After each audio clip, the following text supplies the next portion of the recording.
The minutes last month. Oh, Roll call. oh, I missed. Okay, roll call. All right, Mr. Anderson, Here. Mr. Philmetzger, Mr. Gifford, Mr. Jessic, Mr. LaSalle, Here. Mr. Johnson, Here. Mr. McEnroe, Here. Mr. Mahoney, Mr. Meyer. Here. Okay. Sorry about not getting out of order there. Approval of the minutes. We got one more just come in. I'll move to approve the minutes. Second. Can I hear a second? All in favor? Aye. All right, let's move on. We have a quorum. Anything to move around on the agenda? I think we're good to go. Okay, citizens comment. Nikki Scott. It's Micah Scott. Michael? And am I going to be able to play this? If you need the screen, we can. Yeah, well, we're going to. I'm sorry, we're having problems. It's freezing. Okay, I'm going to turn it I can see. Well, the reason why I came tonight is because we moved here from Texas about 2 months ago, and our children go to Gaffney Lane, and we walk them to school every morning. And we noticed that on our walk on Myers Drive, it's quite busy. It's kind of a shortcut between 213 and what's the other one? Like, it's a shortcut somewhere because there's a lot of people that cut through Myers Lane and they go quite fast. And there's kind of a curve that they come around. So it's a really busy road. And what we like to do is we cross at Squire Lane. There is a crosswalk right now at Gaffney Lane and Myers Road, but in order to get to that crosswalk, you have to walk 2 or 3 blocks on Myers Road that doesn't have a sidewalk, so you're relegated to walking in the bike lane. And, Yeah, one way you're Micah, Yes. why don't you just hold? Let's get this figured out before you go too deep Okay. into it, because it's distracting and I'm not following.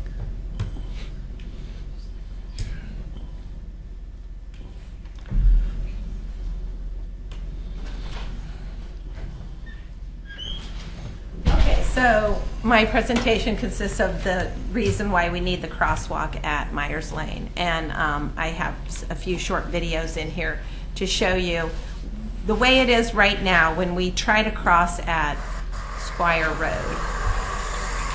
Okay, this is my husband waiting with my girls, standing at the corner like he's supposed to, and none of the cars are stopping. So that's pretty much the way it is every morning. Yeah.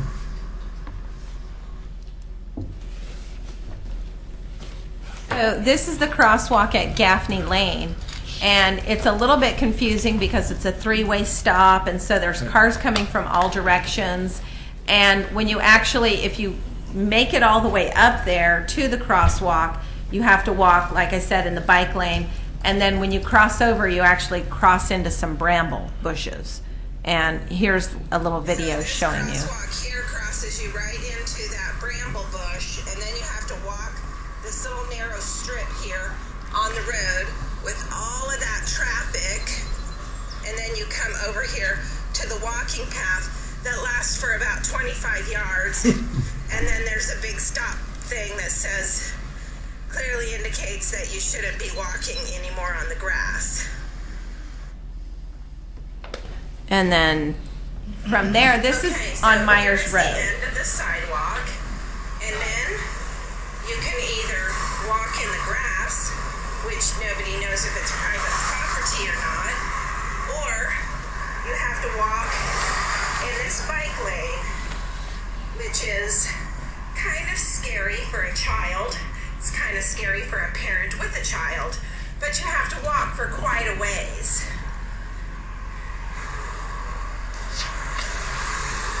Just going to keep going to And show you walking in this exactly bike how lane, long it takes. in the wintertime when it's wet and sloggy, you'd have to, if you wanted to get out of the bike lane, you'd have to go on the grass, and that would be probably kind of so problematic. there's no way as near as much traffic on Myers Road as there is on a weekday.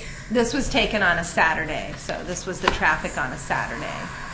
Is there a sidewalk on the opposite side over there? Yes, there is, but Girls, there's no way to get over there because there's no crosswalk.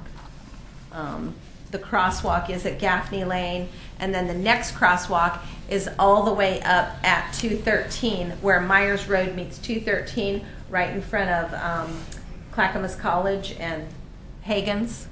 her and I are relegated to walking in the bike lane with traffic I think we already went there. Anyway, zipping by us. I don't know how If to. we want to take advantage of the crosswalk at Gaffney Lane. Otherwise, we have to cross at Squire, where there is no crosswalk, and most of the times cars do not stop there, Is there an intersection at even Squire? though we're waiting At for Squire? cars Yeah. to stop. Yes, but it's not. There's no Yeah, cross. like coming up to We go here, all there's the a way from crosswalk Gaffney here, I Lane, can see. almost from Gaffney Lane to Noble Drive. Difference between the Before mark the and sidewalk It's an unmarked, appears. yeah. Right. They have to This stop. is Noble Drive that serves Now I'm Noble gonna go Ridge ahead and shut off the community. video now. So, and then this is just a little. It's kind of hard to see. See where the little red line is? That is where there is sidewalk.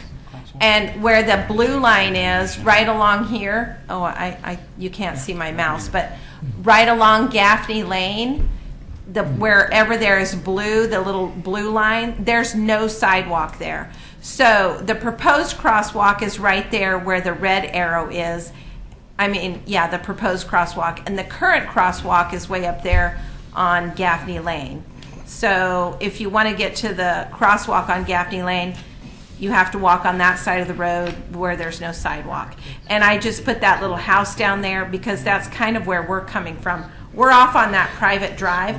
There's no sidewalk on the private drive, but there's only like 2 or 3 families that live back there. So there's rarely anybody on that road. That road is pretty safe. But this road, this Myers Road, coming around that corner, we'd like to have we're proposing that there be a crosswalk, and the other fix could be building a sidewalk, but I would think that would be a lot more expensive. So putting the crosswalk there, I think is a feasible fix for everyone, and then maybe a sign, because as you're coming around that curve, if people see a sign like, hey, there's a crosswalk, so you need to be on the lookout. I think that would fix the problem. And so the crosswalk at Squire benefits the Noble Ridge community, all that neighborhood there, because that's the only way they can get across the road. If they walk on Myers Road all the way up to Hagen's, much of that, which I didn't cover, much of that is there's no sidewalk either. So, and also Myers Road, it's dangerous and it's busy. So pedestrians can take a shortcut through that little neighborhood, which is much safer. It's hardly any traffic. And then we'd be able to walk on the sidewalk, which in the wintertime could be problematic if we don't have a sidewalk. So that's it. That's my presentation. Are there any other questions? I have a question for John. Would you refresh my memory on Myers Road? Is that a collector or an arterial? I believe that's an arterial. Thank you. That's it. Okay, Would you like to keep a copy of this? I think we have a copy. Oh, we don't? No, it's on my flash drive. Oh, okay. So if you want to, you So want me to I drag just, it over to if you're not going to, are you going John, to speak to this? wouldn't this require some kind of a traffic study or traffic count or pedestrian count? I don't believe so, no. Well, let me ask It'd be you, interesting to know how many, students we have back in there, but it's not just about students either. I think it's about neighborhood safety. folder because that's what all. how many people walk up to Hagen's? Yeah. Also, the shopping area at Hagen's would be better able to be accessed if there was a reasonably good way to get across the road. I think, when we first heard about this, we thought it'd be worthwhile to have the resident testify and bring it. And again, I appreciate you bringing it, first of all. So that's helpful for us, because then we get to see exactly what you're talking about. So There's some additional videos too, if you want to see. Like, typically, we'll go up there and we'll stand there, and cars will zoom, zoom, zoom. Even though we're standing there politely waiting for people, because it's an implied crosswalk, but because it's not marked. When they're marked in Oregon, we've noticed that it's very prominently marked, and so I think that gives people the false sense that, oh, if it's marked, I'm definitely going to stop. But if it's not marked, I don't really have to stop. And so we'll stand there for quite a while, and then when it's clear, we make a dash for it. yeah, we'd want to be. We would want to look at this, because there are some potential sight distance problems. But my sense is that we typically don't want to put in these crosswalks, because then once they're in one location, there's desire to have them in every location. And for these, we've got striping costs and signage costs. But I think this one has some merit to it, and I guess we'd just like to get your thoughts and how you'd like us to proceed. Yeah, And Mr. Chairman. So, I mean, it sounds like you're amenable to a motion to investigate the options, add some costs, and come back and maybe give us a tentative timeline for that. exactly. How far is it between any crosswalks in there? Is there painted ones? Yeah, I don't know the distance, but it's quite a distance. I Gaffney mean, Lane yeah. to Hagen. Yeah. Gaffney's about the closest one. We're working with them. Your children go to Gaffney Lane Elementary? Yes. Okay. We're working right now with the principal of the school and the president of the PTO to do a pilot program with Gaffney Lane Elementary to get them incorporated in the state's Safe Route to School program. So your kids might have brought some stuff home from school that's encouraging them to utilize, ped or bicycles for getting to school. They're having really good response from the participants at the school. What that does, it helps them comply with some of the requirements with the Safe Routes to School program, and then when we start seeking state grant dollars for some pedestrian or cycling improvements within that area, it's one more checkbox that we can check. Pretty big check. Pretty big checkbox. And we're actually, a member of our staff and the president of the PTO, we're sending both of them to the state's State Route for School conference June 28th in New York. So they'll be there for 3 days getting more information on this program. So we have a couple projects that we've already identified that we want to do specifically within that corridor. Some of them looking at crosswalks, some of them looking at sidewalk improvements. This is a pretty quick one we can go take a look at, bring back a report next month if the panel is agreeable to that. And then if I don't see any blaring objections and John doesn't have any objection right now, I'm laying thermo. This is a good time. We've got a good weather window.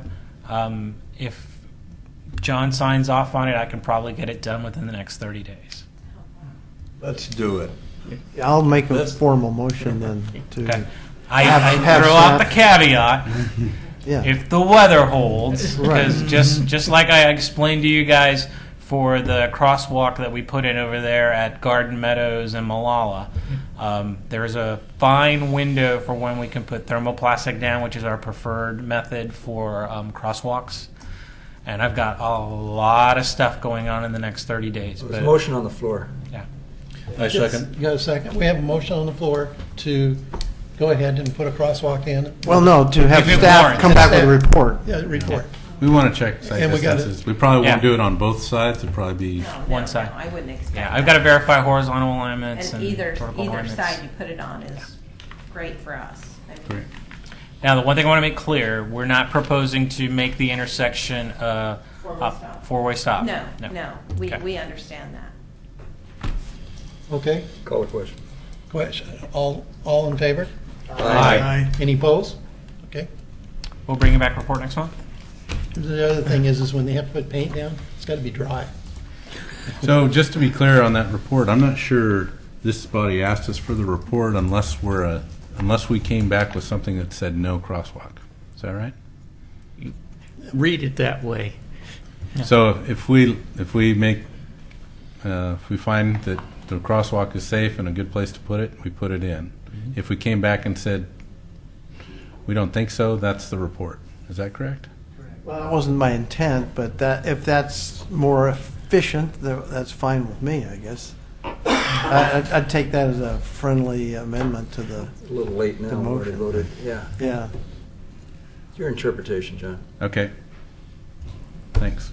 Okay, thanks. Could you keep me in the loop? I put my email on there, and it'd be great to give me an update whenever y'all get it. Okay.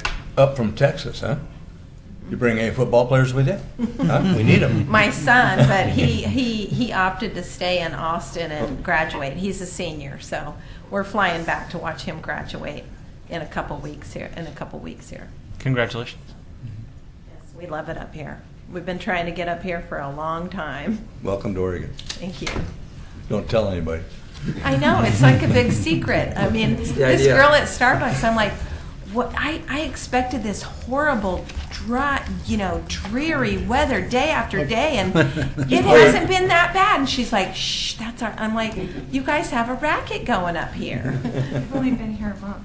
I know. I know. It's the best time too. Well, you don't even have My that husband- Texas twang. No, we're from Austin, so we didn't get the charming Southern drawl, unfortunately. But my husband says he's going to record me saying it hasn't been that bad, because when it gets bad in the winter, he's going to play it back. Thanks for being Okay, involved thanks. in your community already. Yeah. Okay. Thank you. Next person, Nancy Bush.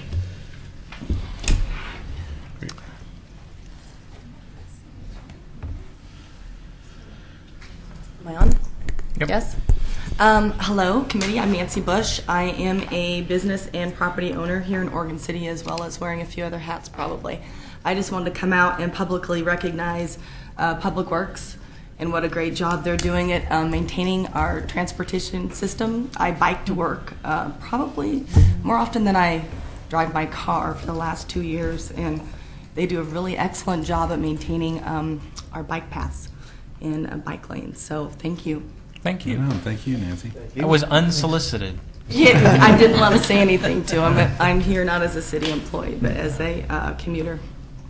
Thank you. Thanks. And thanks for all the great deals, Blaine. Yep. Glad to help you. Thank you. Hey, Richard Vandercroft? Craft? Fast Well, thank you. I don't have any video presentation stuff. I'm a 25-year resident of Gladstone over on Cross Park. Retired about 3 years ago and started picking up walking. Promenade, downtown Fort, river and all, it's my gym. So I walk it 5-6 days a week. I try for 35-40 miles. And I put my ID and my medical card in my pocket and cross my fingers when I cross my gloves. Yeah. So it doesn't matter the lights, you just want to be on your toes. Two things I wanted to comment on tonight. One of them had to do with, excuse me, just Your microphone's on now. oh, can you hear me okay? If you could speak your name into the microphone. Rich Vandegraff, 420 East Clackamas Boulevard, Gladstone, Oregon.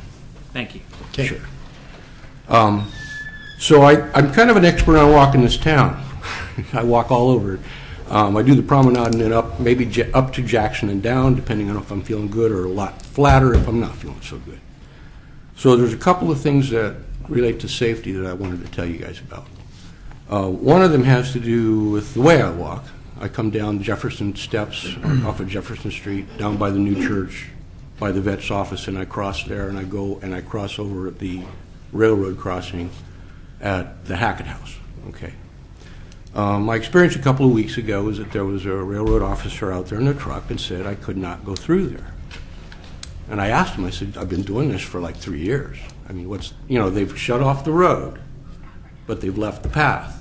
So I guess I asked him why they were doing, for some reason as to why they were doing this. And I explained to him why I use this, and the bikers use it, and walkers use it. And there's one reason we do it. It's the safest way to get through there. I mean, you got a railroad, you've got Main Street, you've got Washington Street, and you've got 99E, all in your face on 14th. That's the safest way to get through there. get around the backside, get to Clackamas River Trail, and get me home. Finally, he told me that they were concerned about stuff that was happening down there with homeless, because the homeless use My Father's Heart Ministry as a touchstone. It's their address. It's where they can establish SSI. It's where they can get any kind of job help or whatever. So, and they hand out clothes and a lot of other stuff. That's the way the homeless go through there, because they want to be discreet. They want to stay out of everybody's avenue or whatever. So the other beef I guess I had with it was that they're putting up trespassing signs, but they're leaving the walking path completely open. So if you want to put a camera up there, you can arrest me for trespass every time I do it. But so they say don't trespass, but then they leave it open for people to use. So anyway, to me that's a safety issue for me, because that is the safest way for me to get around to it keeps me out of traffic. When I come out on the other side, I'm going under the 205 bridge. It's wide streets, wide bike lanes, and the traffic is like much less. I stopped by My Father's Heart Street Ministry and spoke with one of the gals there, and sure enough, that's what they were doing that day. Now I don't know what they're doing days after that, but I believe in public access. When you start cutting off public access because you have a human problem, that's a loss. That's the safest way for me to get through there. 16th doesn't go through. Now I can climb over the stones and over the railroad and get over to Woodfeathers over there, but it doesn't say don't trespass, but that just seems ridiculous. If you go back to 15th, you have an underpass, so the railroad doesn't have a problem, but you've got inadequate sidewalks on one side and no sidewalks on the other. So you got to go all the way back to 14th. So if you cross at 14th, you're getting the full brunt of all the traffic on all those roads. Okay, so I think it's important to keep people out of traffic, people and bikes out of traffic and safe. And I realize that's a railroad jurisdiction and not your jurisdiction, but it also plays into what we got on 16th, 15th, down to 14th, and looking at that. I don't think the Subaru dealership is going to want homeless people walking by their front door. You know, it's something, it's one of those problems in this world. It's not going to go away. It's gray. These people exist. They live here. They've lived here for 25 years. So I've been here for 25 years. We've always had homeless people living over there. You know, so it's not going to go away, but I don't like animosity started. And I also think there's a transportation aspect of safety involved. The other one I wanted to mention was, again, this is more a Parks and Rec question than transportation, so if anybody could pass this along, I'd appreciate it. Where they took the trolley bridge down, UP took the trolley bridge down, and they did a marvelous job of landscaping it and erosion control and all of that, and they finished it off, and they bought a big black chain link fence gate up. And it meets right with the Tri-City treatment black gate. So those are verboten for the public. That gives you the path width right there at what I call the pinch point. Because at that point, you have no visibility below you. You have basically the path goes like this and curves down past the trees. It's about a 20-foot drop down where the fishermen go down by the river. When bikes come through there at any speed, people are in danger. You got parents with kids out there. You got walkers. You got dog walkers. It's a real mix, and it's wide open in the open area out there. And it's very nice and woodsy down below, but that pinch point is just an accident waiting to happen. I had a biker come by at me at full speed coming off that one morning. He could not stop, and I was just lucky. But with the added fence they put in, there's really no place to go in that spot. And I don't know what the answer is. I think that we live in it. We want to cooperate. We want to be good dog walkers and bikers, and we want to use that area together, and we want to respect everybody. But I think like a sign approaching that, at least caution, visibility, limited vision. I don't really want to start cutting trees, but if you just go over there and look at it, it's very obvious how dangerous it's going to be. I'm still kind of confused exactly where you're talking about. The old trolley bridge that came in the river, yeah. The bank, on the other bank, they did that erosion control coming up, and they planted at the top. Well, where they planted at the top, there's a fence that goes right over to the path from Tri-City Treatment that comes in right there. So you go from a wide open area to the width of the path for about 15 or 20 feet. But worse than that is that dive and lack of visibility coming down that. Mm-hmm. And I don't know who has the jurisdiction for Tri-City, but I think you guys got the park, right? I walk that weekly, and it's You- a very tight place there. You get especially to, with site. and much tighter now since they finished that Oh, yeah. project. They did a beautiful job, It looks nice. yeah. So that's what I wanted to say. Thank you. Okay, thank you.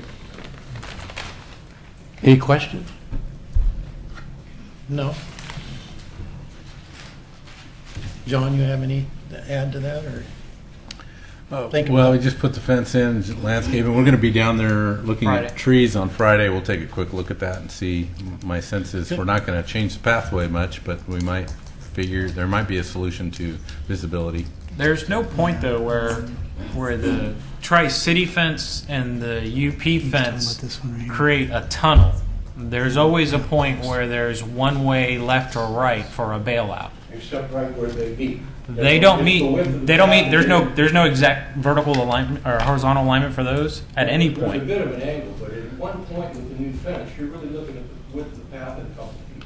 Is that path they put in to fix that bias?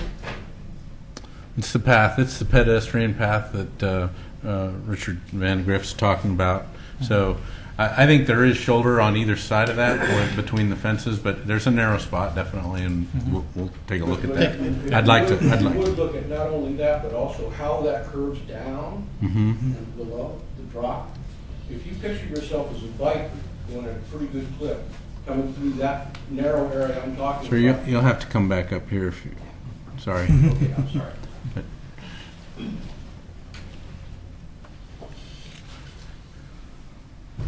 The thing that concerns me as much is the drop and the lack of visibility, because you have everybody coming, you can't avoid that point, you have to go through it. And the visibility, especially from down below, is non-existent. If you're moving on a bike coming down, you have nothing. Yeah, we're not gonna. I know we're not gonna change the Yeah, I know vertical or horizontal alignment I'm of just the talking pathway, about but maybe signs on both sides. maybe Say, there's this is a signage. dangerous point, caution, slow down. I mean, people are generally pretty good about it, but there's nothing there now. Okay, we'll look at that. I actually walk that and also ride my bike on that probably every other week, so very familiar with that. I would say this, another issue there, I've come through there and it's coming from light to dark, so you're out in the sunlight. Yeah, exactly. You come under the trees and it takes you Yeah. a few seconds. So there have been a couple of times where I don't ride excessively fast, but keep it under 40. But there have been a couple of times where I've eyes adjust, whoa, someone's there. So I think it would be good to have a sign, caution pedestrians, or vice versa, caution bicycles. Shared use path. Shared use path, We'll yeah. look at that, and if it makes sense for something like that, we'll look for a sign that makes sense. Well, as you know, business is picking up. More bikes, more walkers, more dogs. It's going to become quite a place. So Kathy brought up the location when you're talking about is, I was a little lost for a little while there, but between Main Street and Washington Street is 17th, and while it's gated right now, but pedestrians, there's a kind of a horse trail, if you will, or a pedestrian, just dirt trail that goes under. Is that what you're talking about? Is that? No, it doesn't go under. It's actually a hole in the chain link on both sides. It's an open path. To cross the railroad grade. Yes. I seem to remember a trail that goes under as well. That's in a Well, different there place. might be. I'm not sure That's in a they've done a different lot place. of That's it. up farther, John. Yeah. No, it's actually it's like you went to a playground and there were chain link and there would be an opening between. It's like that. Okay. It's not straight. It's a little. So you crossed the railroad grade, and there was somebody there from the railroad who said you shouldn't do that. Yes, this truck there, he had posted, I don't know, they looked, some no trespassing signs that weren't very visible. I walk that all the time. I didn't notice them until he said something. And that's where I had my conversation. So, but you can see 16th, there's really no way to go. 15th is really dangerous if you're at that intersection, walking under that overpass. Okay. And then 14th, you're in a tremendous amount of traffic that you think you'd want to keep people out of. So I know it's a big problem, and I appreciate you listening to me. I know the solutions aren't easy. I like the cheap solutions. I'm out there a lot. I give people directions to places in town. I'm out there all the time. So when I see something, I feel like I want to say something. Okay? I've walked through there before too, and the no trespassing signs put up by the railroad, I'm sure, are just a measure to cover themselves. They don't expect to have any enforcement whatsoever. It's just one of those deals. Well, I'm not using it because I don't want to be arrested. I don't think I'd worry about that myself, but that's my own personal opinion, not Well, one of the Transportation If I had my Advisory drone Committee. and want to stay safe, that keeps me safe. Yeah. And it's also, as traffic picks up at the park and biking up, it's like some thought's got to be put into how bike and foot traffic's going to be, because there's so much traffic there in that little spot. So, thank you guys. Thank you. Okay, in new business, Oregon Impact presentation. Janelle? Thank you very much.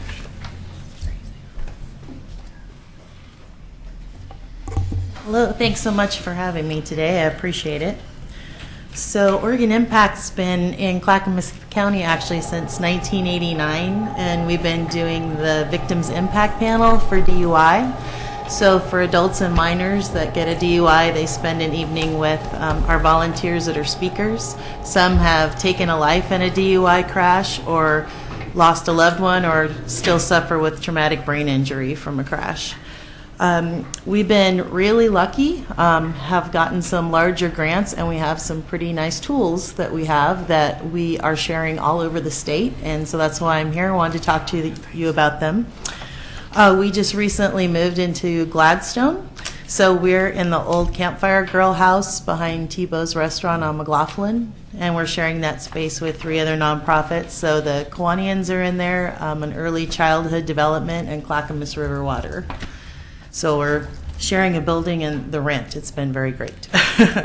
So some of the tools that we have I wanted to talk about were the mobile crash car trailer. It contains a car that was in a fatality crash on Holcomb Boulevard 2 Septembers ago. The young lady was drinking and was texting and drove right off that curve on Holcomb.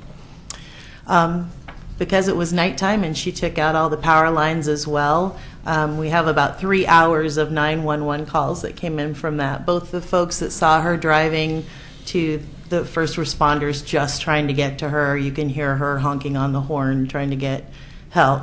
So we put an audio system in that trailer, and now there's a 6-minute loop that plays from the calls that came in and the first responders just conversing, trying to figure out what they're going to do. It's a great standalone for students to come look and see what a crash actually looks like, not the one on their video game or in the movies or on TV. And you can really see the devastation, and you can hear those first responders trying so hard to get to her and just can't because of the way it was physically laid out at the time. So that has been towed all over this state in the past 3 years. It's just been about everywhere you can think of, but it lives here in Clackamas County when it's not in use. The Sydney car that's in the center of your brochure, that is a modified go-kart. It has a computer on board, and when it'll hold 2 students, and while it is being driven with the radar gun, we can make that car act impaired. It is only a 1-second delay. And you and I could probably hit the brake and turn out of it and be fine, but kids don't. Kids keep going. They never take their foot off the gas. And so eventually they crash. We can also stop the crash with the radar gun. But it really gives them a feeling of what it really is like to drive and not be in control of that vehicle. It can hold a passenger that's wearing distracted goggles, so they can't see straight and they have no control of the vehicle. So they get a little talk before they start, and then they visit with a volunteer who's trained about DUI and driving when they're done. So that's a great effective tool as well. Comes with a whole track that we set up to do that. It's the only one in the Northwest, and it's a $26,000 project that's the State Farm Foundation funded for us. So again, that's been taken quite a few places, but lives here. So we also have the Fatal Vision goggles. Dozens of pairs of those that let you see what it's like to be impaired at different levels. The most common arrest in Clackamas County is .2 .21, so almost 3 times the legal limit is our arrest here, is the average.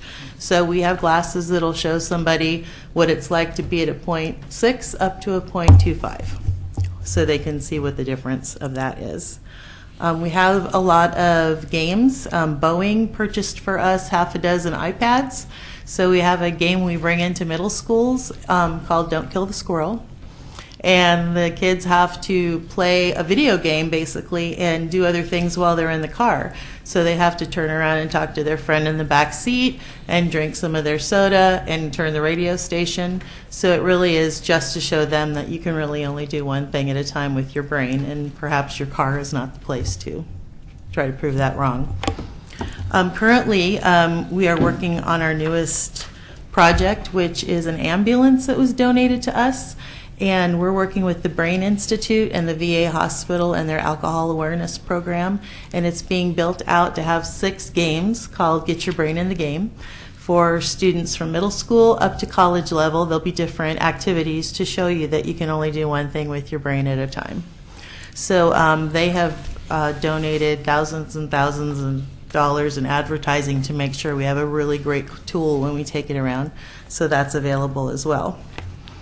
And the other reason I am here is ODOT went into a contract with us this past year to be their safe community contact for the state.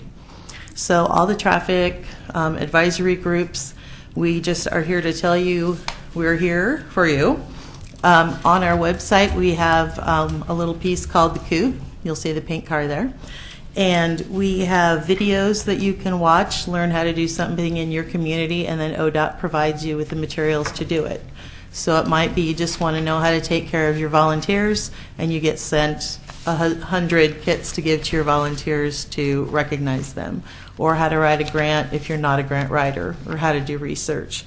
All these things are online. You can just give us a shout, access those anytime you like, and then you'll get your prize or award, I believe I'm supposed to call it, for government work at the end. So that's what we have going on now. We also are doing the high visibility enforcement DUI grant for ODOT. So we are just doing the administration section of it, but what it allowed us to do is cover our overhead. So now all the money that comes in from the Victims Impact Panel goes straight to education. We're also doing the pedestrian enforcement grant for ODOT, and last year we did bike racks for all the folks that were set up to do their safe routes to schools. So congratulations for doing that. That'll open a whole bunch of doors for you for sure. More things that'll be available to you. Yeah, that'd be great. So that is my spiel. Just wanted to let you know we were here, and if there's anything we can do for you, please let us know. Quick question. What are the fine structures for DUIs? Oh gosh, they are up to about, if you get a DUI, up to about $13,000 now. First time? First time. It's an expensive lesson. I just heard it was 10 here a couple of days ago for the first time. I'd never known what the number was, but that's even more severe. Depending on how good of an attorney you'd like to have. 10 to 13. They suspend your license as well usually? They do, for 3 months. Makes it a little tough to get to work if you're still working. Oregon City has a yearly safety fair up at the Safeway parking lot or near it. That might be a good place for you to display your wares, so to speak.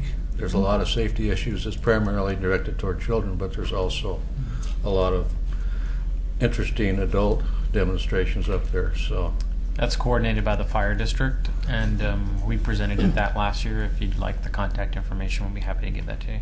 Yeah, we just did receive it. They're on our board of directors. Oh, great. So good. We will be there. We'll have a booth for car seats. We do that education program. So we'll have folks there telling kids you should still be in a booster seat. They are not the most popular people there, I'll tell you that. And then we have resources for parents to make sure that their car seat is fitted correctly for their child. So we'll have a booth up there for that. I think it'd be, because I know a retired police officer arrested a drunk driving a woman that just dropped her kids off at a school, and he picked her up, and she fought him Took 2 officers to get her into a car, but Now, most kids that are killed in Clackamas County are driving with a drunk driver. They're not hit by a drunk driver. You may have said this, but are incidences on the rise, or For alcohol, they're actually going down. For distracted driving, they're going up like crazy. When you say distracted driving, you're talking about cell phones and texting? Yes, sir. I see it all the time. This new controversial marijuana issue. We've had several, actually they've all been minors, show up at the minor victim impact panel. They sort of get off the elevator in that puff of smoke like Pigpen on the Peanuts cartoon, but they have medical marijuana cards from Washington. But that can impair driving too, can't it? Oh, absolutely. So we let them in and take their funds and sit them down, and then we throw them out. do they currently have, I know police officers have ways of testing alcohol levels with a breathalyzer. Is there any kind of a test available now for marijuana use or narcotics? Yeah, they have DRE officers, drug recognition officers, that are experts that can go out and be called out on the scene, and they can determine what sort of drugs the drivers are on. Steve, can I ask? Go ahead. Janelle, I'm just curious. So we mentioned the safety. That's a good one. There's a couple other big events in Oregon City. I mean, this costs something to get this vehicle out here, or this trailer, but are you pretty open to an event if we think it's going to be well attended? Do we need a certain number? I'm thinking of, we do concerts in the park, and there's a nice big parking lot there. It might be a good venue for that. And there's a car show in town too that might be a good venue for that. Sure. And then we have the farmers market, and I'm not sure that's a good match, but I don't know, something like that. I guess the question is it pretty easy to secure and have something like that? Yeah, we do not charge Okay. ever. If somebody wants to make a donation, we've gone to Harney County quite a bit, so crossing the state, and they've made donations for gas and things like that, but we don't charge. Mhm. So, and you decide where we need to be, we don't. So if it's open and it's here, we'll happily bring it to you. Pioneer Day Festival would be a good one too. Yeah. Do you need volunteers to help, or? We are blessed with about 40 active volunteers, so they will take care of that. We've got that hot rod show that comes to Main Street once a year, and also the antique. Truck and So racing. It turned out it brings a lot of people in and that kind of stuff. And you know, one other thing is the vehicle that you're displaying on Holcomb. This group had a fair amount to do with some changes that we've done at that corner now. So we've got a flashing LED sign that basically tells you that the corner is ahead, and we've done quite a bit with signage to just highlight that corner. So I think that was kind of an interesting. I didn't realize that was the car that you used, but I remember that incident in particular. So if it's out, if you let us know the particulars of what you did, we would put a sign up that talks about that, because people should know that, especially when it's in your town and your community. They should know what you've done. You would put a sign in the location of the accident? Is that? We'll put a sign up when we display the trailer. If you want to Oh, I see. let me know what you've done. Okay. So we've got sandwich boards that I can have a sign made. Oh. But we should definitely do that and Okay. let folks know what We you've could done. Put that together pretty quickly. Okay. You work with the high schools at all? We do. We solicit them every fall to see what we can do at the high schools. Some are happy to help you, and some, for whatever reason, don't find the time or aren't interested. We've been pretty lucky that a lot of the local school districts now will have like a prom assembly. And they'll talk about what you can and can't do at prom and how that's going to work. And they give us about 30 minutes. So I can bring in 3 very different moms who all lost their children in DUI crashes. And because they're so different and their kids were different, there's somebody you can tie into that's talking if you're a kid and listen and hear that. We were able to do that at 17 schools this past prom season. Last one was Saturday. All successful. Nobody was hurt or had any drunk driving incidents with that, so that was great. Clackamas High School specifically, a mom called us and said, after you guys went and did your program, my daughter came to me and said her and all her friends had been collecting alcohol all year, and that they had been taking it from each other's parents' stashes. They wouldn't take from their own, but each other's. And she said she brought me this huge Costco box of, hard alcohol that all 18 of them intended on partying with that night. And they were so moved by what they heard from those other moms, they gave the alcohol back. When I was in the service down at Camp Pendleton, they brought us a whole battalion in. They showed us these movies, what happens on Highway 1, and I saw California Highway Patrol announce his resignation at that. He says, I'm hereby going on record. He says, I can't take it anymore. He says, I'm a nervous wreck. He says, I can't pull kids and dead bodies out of cars anymore, and I've been doing it for 20 years. And he says, I hereby resign. And that was his official recognition that day in front of about 2,000 Marines. Then we go out and kill each other on the highways. Because what do servicemen do? They drink.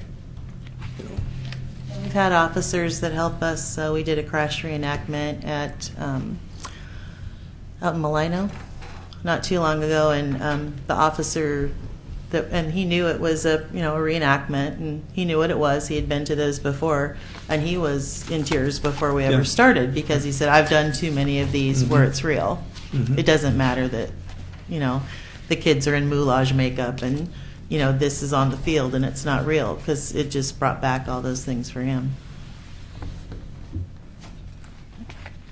Well, how many do you read about at graduation? How many do we read about? Drunk drivers, kids that don't graduate from high school because they choose to drink and they kill each other. There's. And you won't see all of them even reported, because it gets so common that it sort of is not the highlight. Last spring we had a party up in Estacada, and the truck was rolled and the driver was okay, and a passenger was killed, and 6 other kids from 2 different high schools were hurt terribly, broken backs, broken necks. And there was a little bit of a blurb on it, but that was the end of that. We're really lucky. The mom who lost her son in that, she comes and speaks at the panel for the youth and the adult, and she brings the rest of the kids now that were in that vehicle. Do you work with Mothers Against Drunk Drivers? We have a pretty small Mothers Against Drunk Driving contingency in our area, so we partner on things. We do. Okay.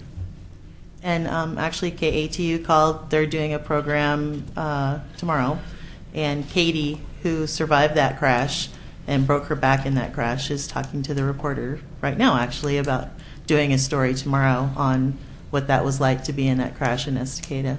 And there was kids from Milwaukee, Molalla, and Estacada High School in that vehicle. Thank you. Thank you very much. If we can do anything for you, give us a shout, especially with those days you might want the trailer. Thank you. Okay. Public Works report. Who gets to do that? We're going to do a short report, I think. Martin's going to take on the 7th and John Adams pedestrian crossing improvement and ODOT accident data report. So first 2 of those. All right. What do we have on my list here? I'm sorry. The crosswalk. Oh, the crosswalk. We're soliciting bids right now for construction. Probably planning to go to construction within the next 28 days.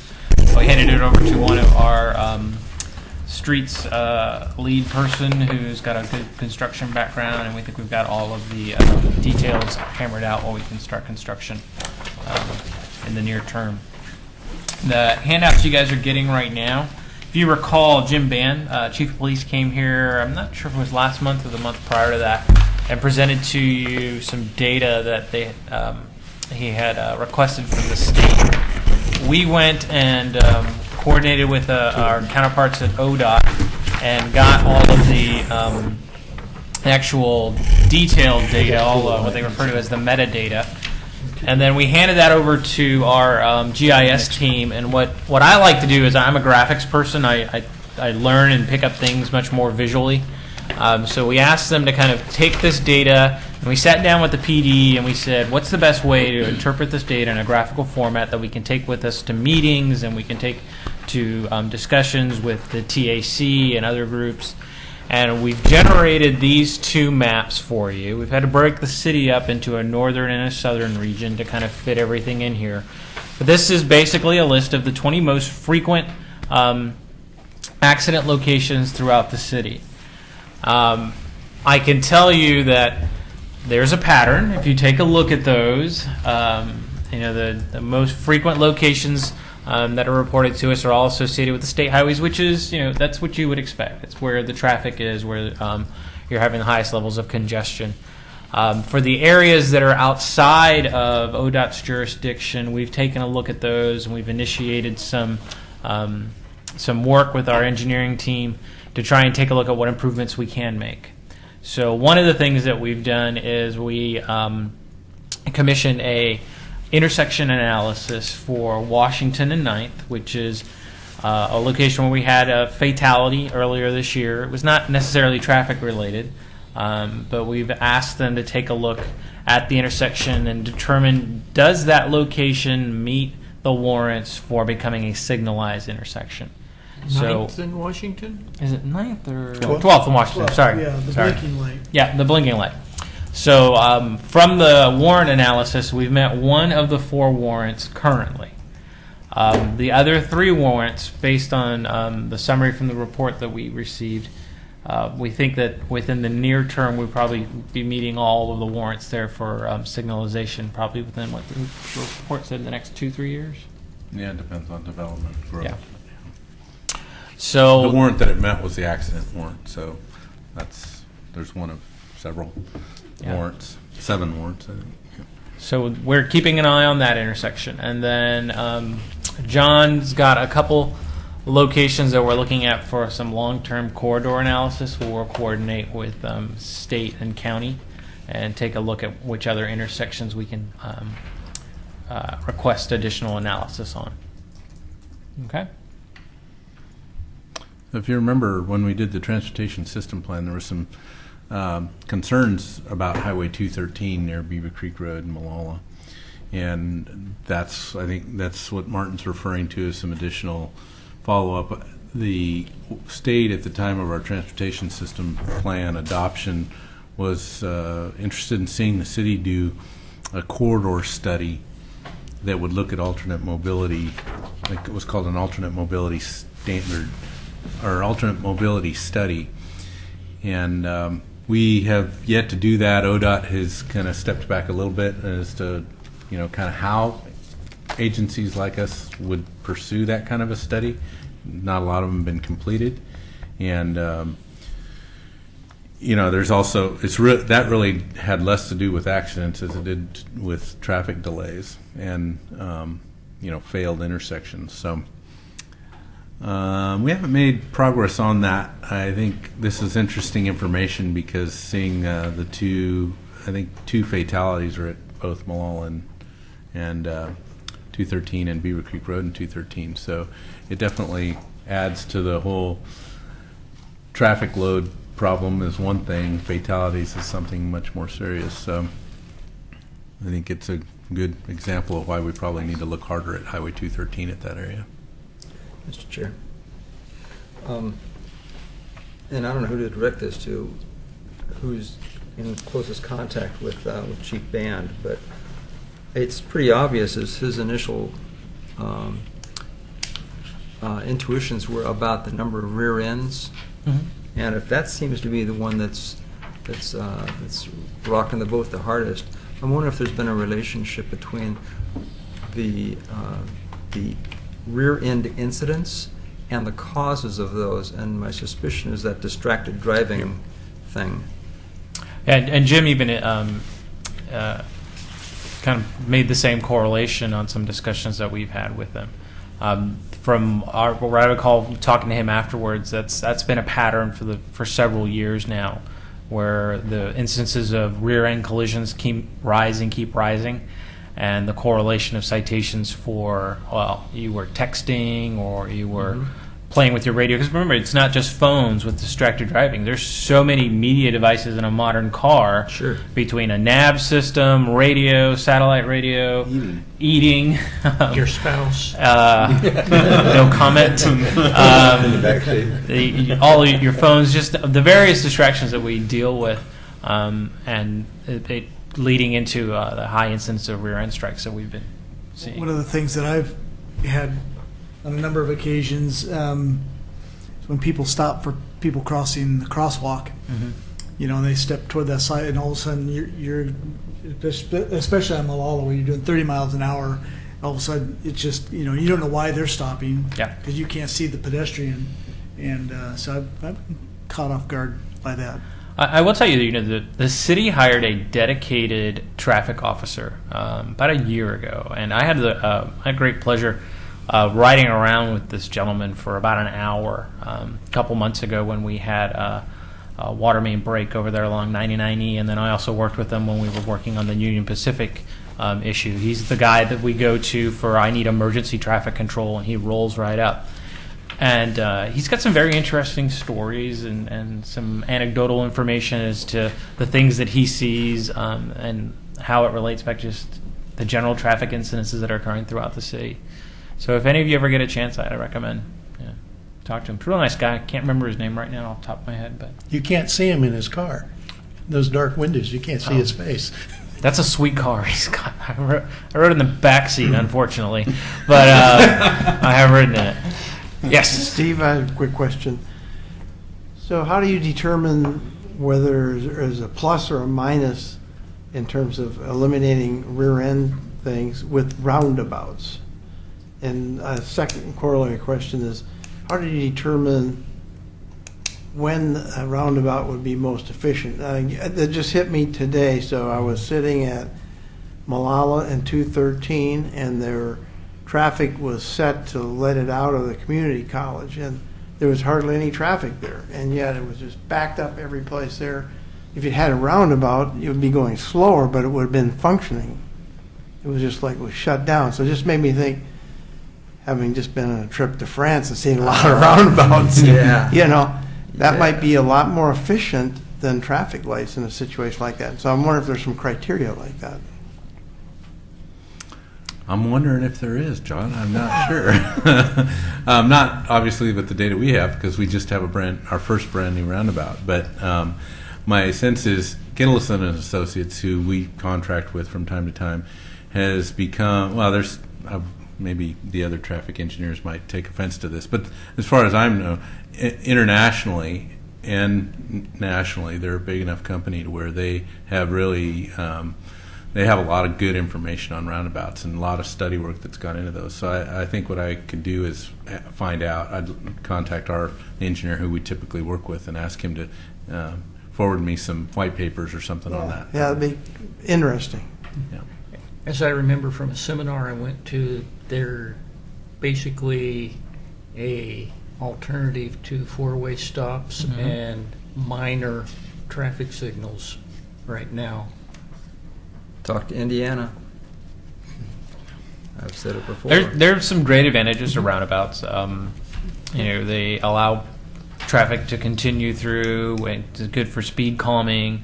Reduces the number of rear ends and incidences, number of side strike incidences. We're looking at a second location for a possible roundabout within the city, within the Lynn Avenue corridor plans. If you guys recall, they presented that to you.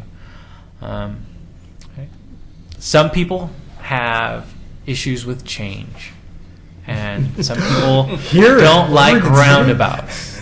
Well, if you think of a trucker Yeah. making a roundabout and that load shifting on that Yeah. turn, it could be. Everything's, you got to pick the right place for the right product. All right. So in the public works report, the only other thing we've got for you, I gave you guys a copy of the slurry seal for a list for this summer. We are getting ready to go. The weather's changing, so it's construction season. Our slurry seal contract was let out, and we've issued a contract. work is to begin June 23rd, so you'll start seeing some periodic traffic impacts associated with that. This is just the slurry seal. We also conduct some chip seal work at some other locations throughout the summer. We have 2 roads we're going to chip seal this summer. And then there are about 5 roads that we're going to be doing a higher level of maintenance on this summer through contracted labor, and we'll be milling and paving along those roads. A question. Sure. Would it be feasible to have the contractor schedule and this list and whatnot all kind of integrated into the website so that people could check in and say, maybe this is not a good day to go down that street? Well, with the slurry seal, that entire slurry seal process takes less than a week. It takes less than a week, but it takes another week or 2 to heal up. Yeah. It's just with the actual impacts to traffic, where we start doing traffic control, and a lot of that is dependent on the weather as to where they're going to be. Absolutely. So we can try. It's trying to get that information up there that's appropriate for the day where they're going to be at. Mm-hmm. Martin, typically, and Henry, typically it is on the website, and typically there's a daily update to that because rain sometimes, all sorts of things. But usually, if it's going to take 4 days worth of work, we list day 1, 2, and 3, and there's some instructions because if they miss a particular day, then they skip all that work and go do the others. So every year we post that on the web. Yeah. Do they take into consideration any of the activities along that road that they may be sealing? Like garbage pickup and those kind of things? No, last year, the year before last, when did they do Holcomb Boulevard? Last year? The chip seal. Mm-hmm. Yeah.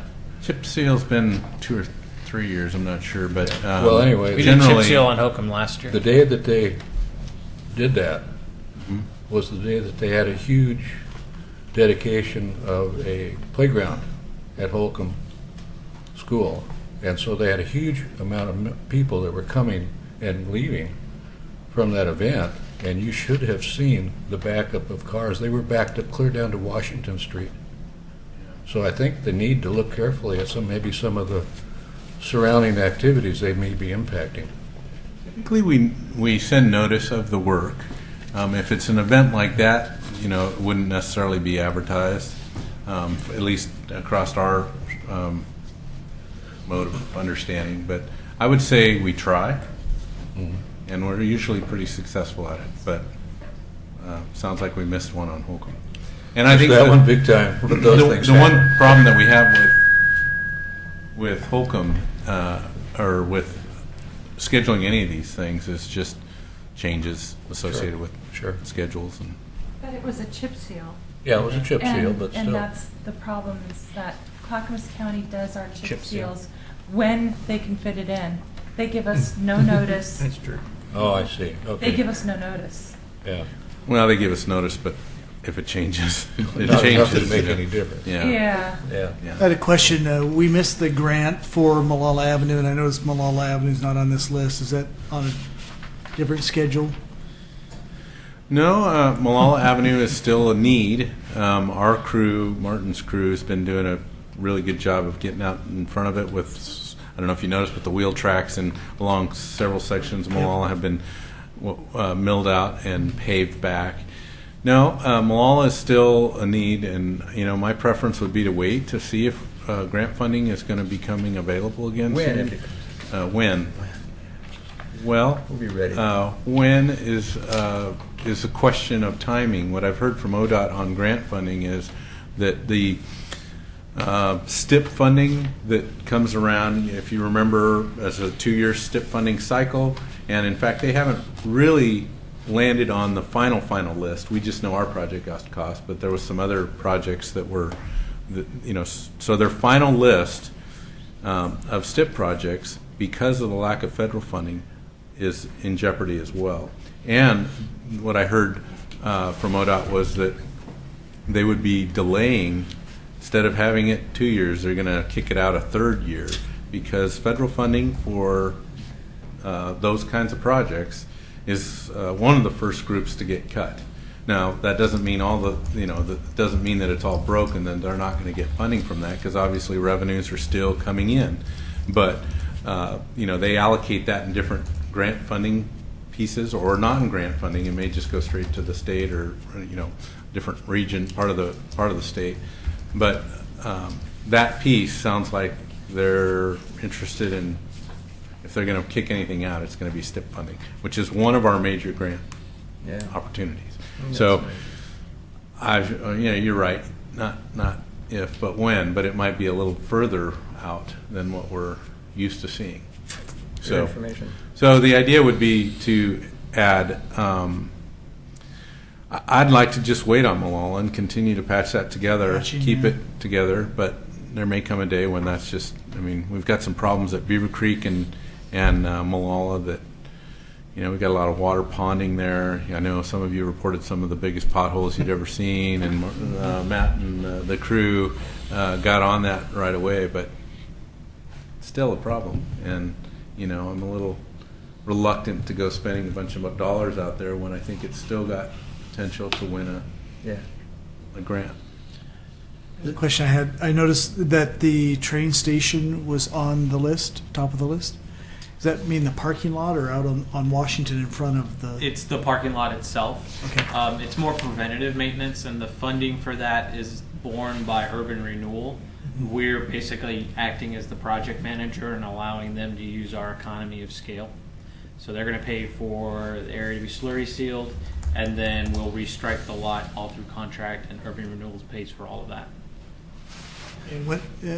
You don't have a schedule here as to when it's going to be when it's going to be closed down. We don't. We have the entire schedule for all that. Right now, we just issued the contract with early start date of June 23rd. So later this month, within the next few weeks, we'll be sitting down with the awardee and finalizing schedule and taking a look at all of the logistical issues associated with that.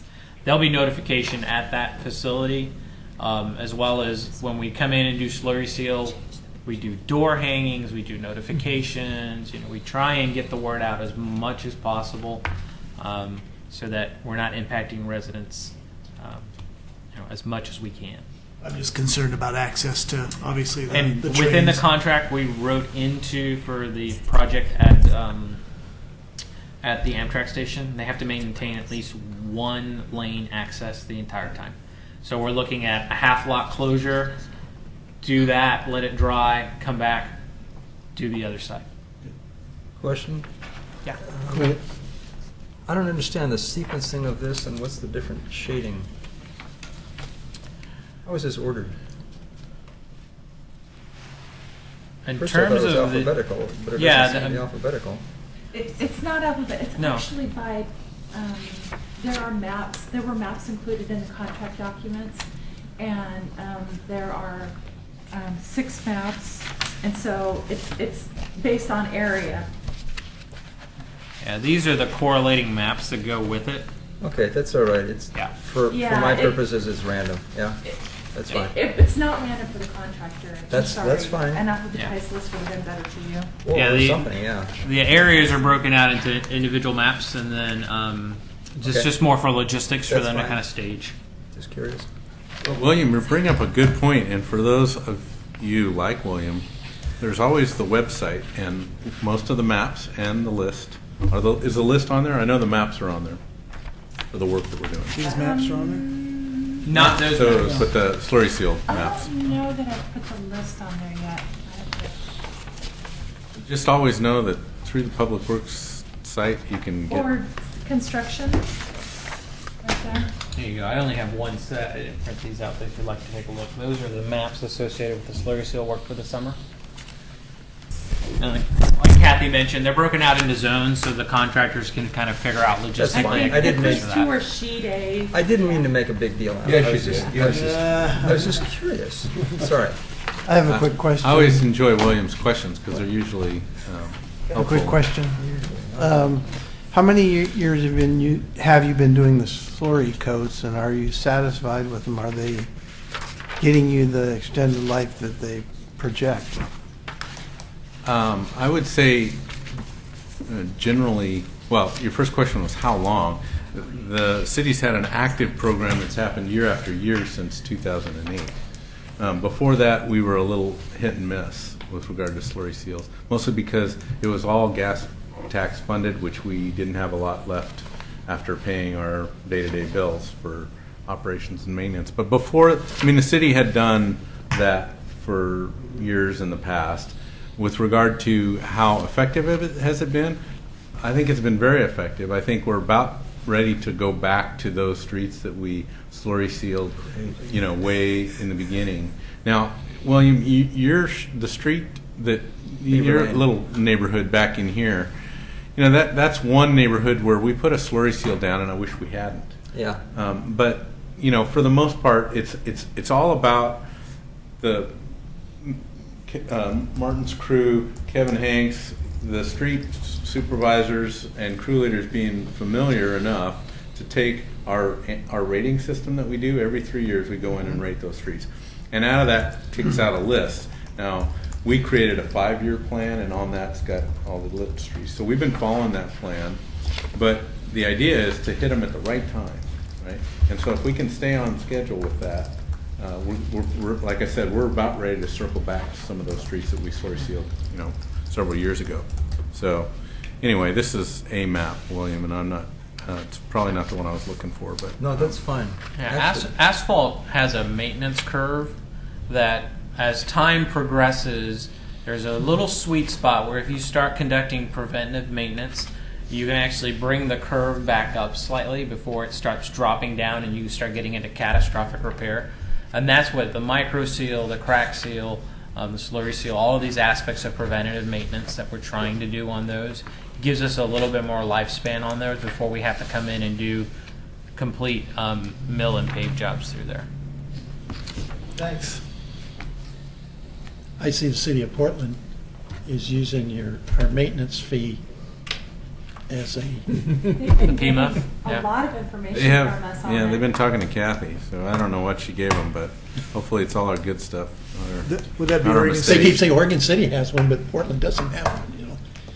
I have a little bit of report on that, but I guess that's for later because it was on the task of things So to do. maybe just to stay on the agenda, I'll just jump into this one here. It won't take long. I just really wanted to share with you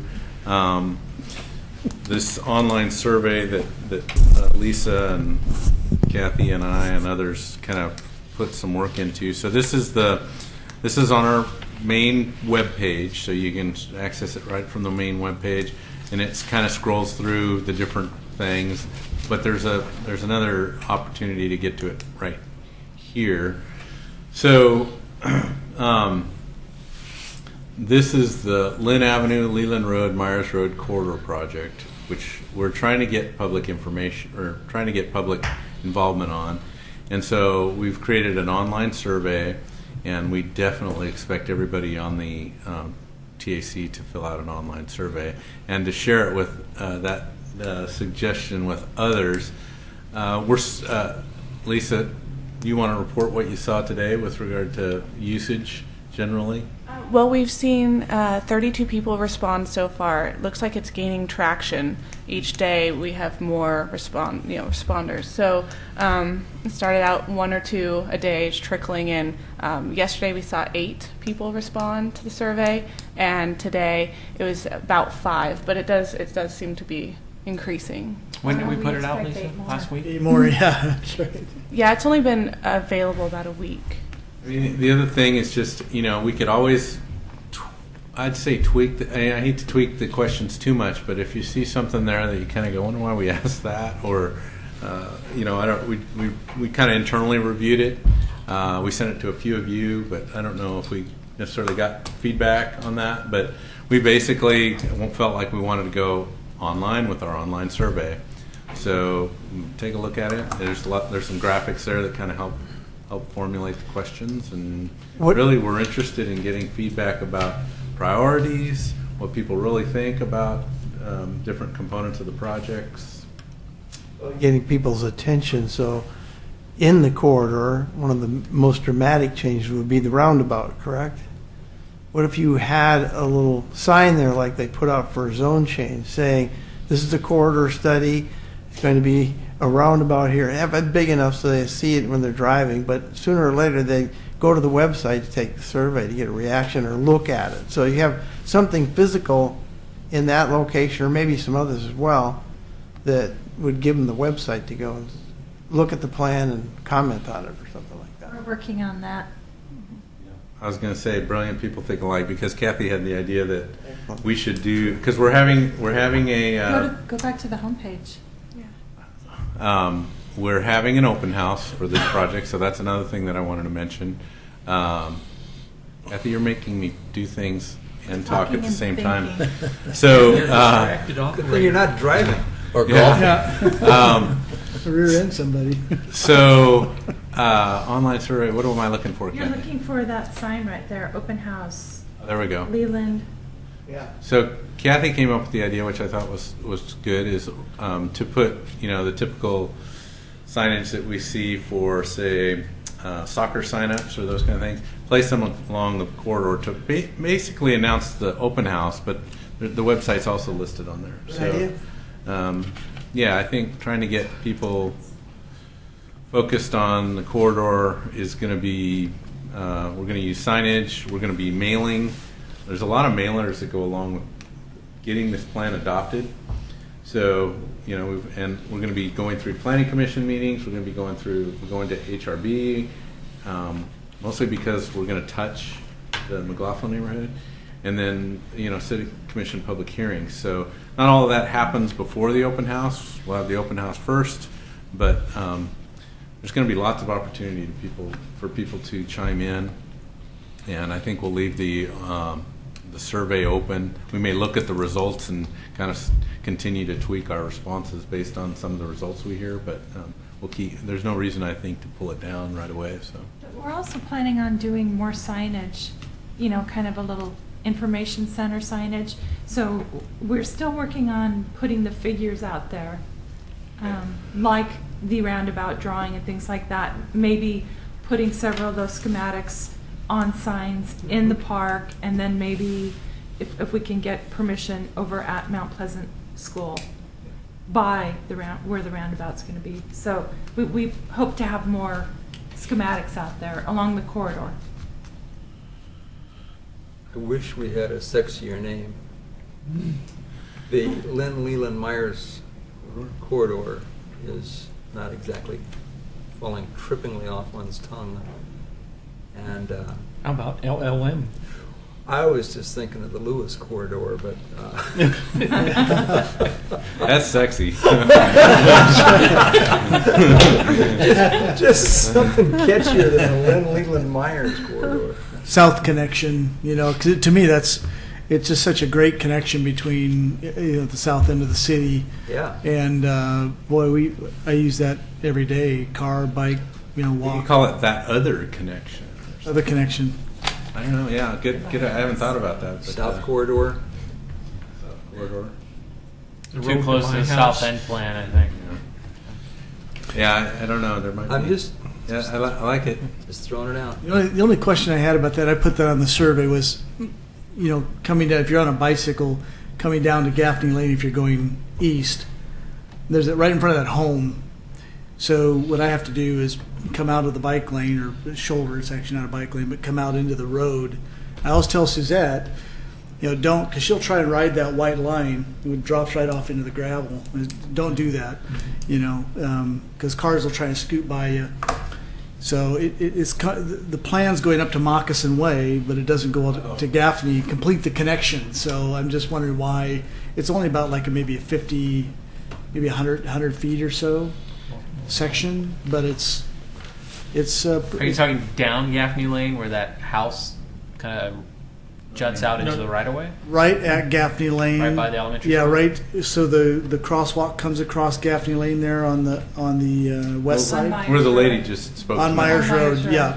And then they have those RVs. They have a little RV park in there where they storage. Right there, there's all it is a white line that drops off into gravel. But it just seems strange to go to Moccasin Way, which is a block down the road, and to not make the full connection. I was seeing that picture today because that was one of the intersections that this resident was And I was wondering, I haven't really looked at it, but we should look to see if we could at least extend a wider shoulder across that to get to from basically curb to curb. You know, at some point, Gaffney Lane's going to go through that intersection. There's a plan to put Gaffney Lane through there. When that happens, I'm not sure. But so in the interim, we could maybe get enough shoulder there to finish that little, at least the back bike lane. It wouldn't be a sidewalk. But do you have enough right-of-way there, or would you have to acquire it? And if We'd not, have to look. We'd have to look. I mean, it seems so strange, just acquire the right-of-way and finish the street off instead of having that little thing jut out there. I think most of Myers Road is 60-foot right-of-way minimum. So you got 20 foot of pavement and you got ditches, but you still have another 10 feet or so beyond the ditch. Yeah. Well, we could look at that.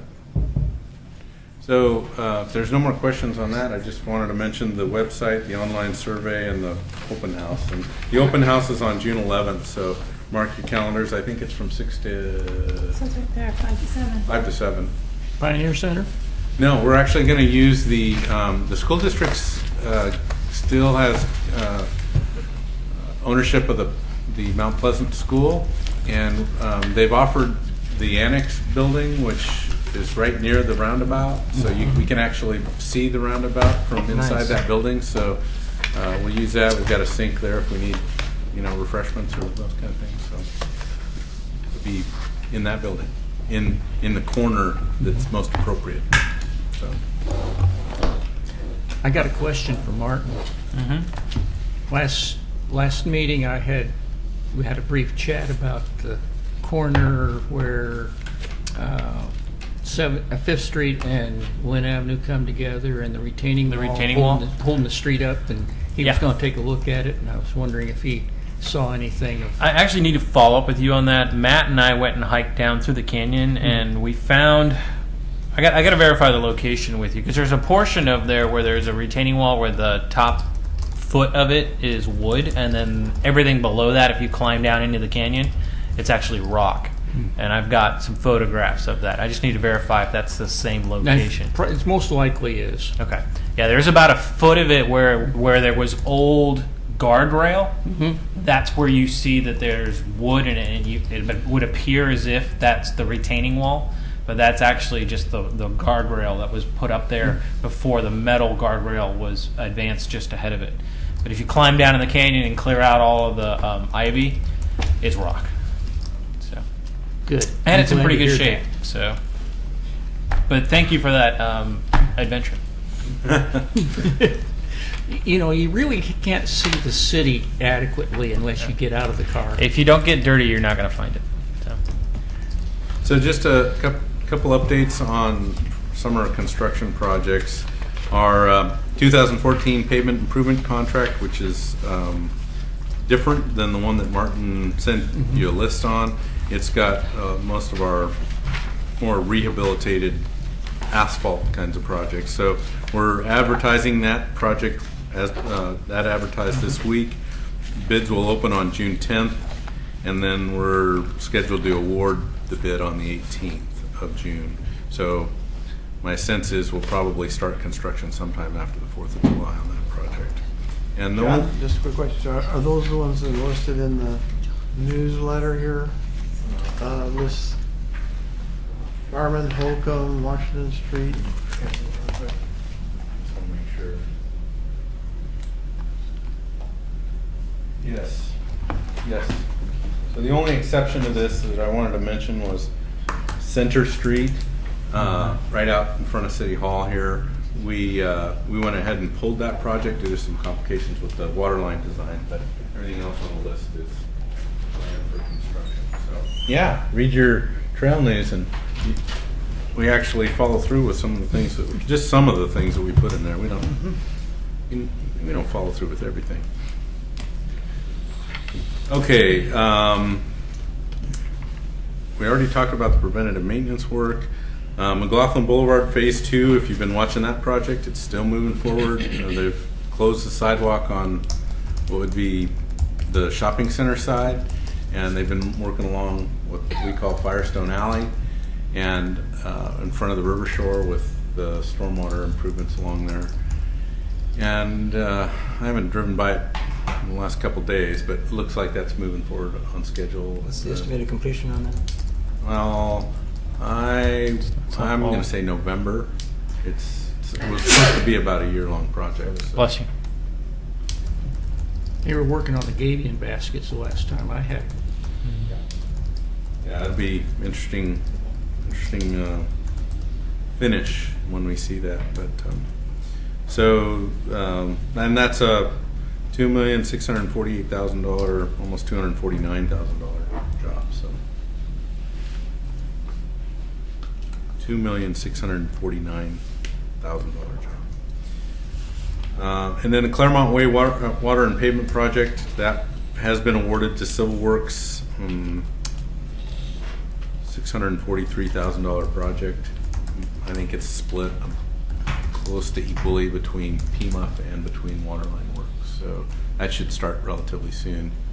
We haven't had a pre-con meeting on that yet, so I didn't get an update on the schedule, but it's not going to be long before we'll be back into Claremont. Putting in water lines?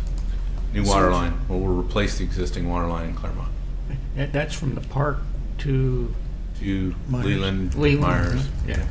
It'll complete all of Claremont. So that's all I have, unless you got more questions. Chair, I have some questions for John. Go ahead. While we've got you in the hot seat. Number one is they replaced that, or they were doing something at the pump station at the end of Hilltop, and they took down the old barrier and they put up a new barrier, and it's like 4 bars across there, and it's silver and red striped. It's so reflective.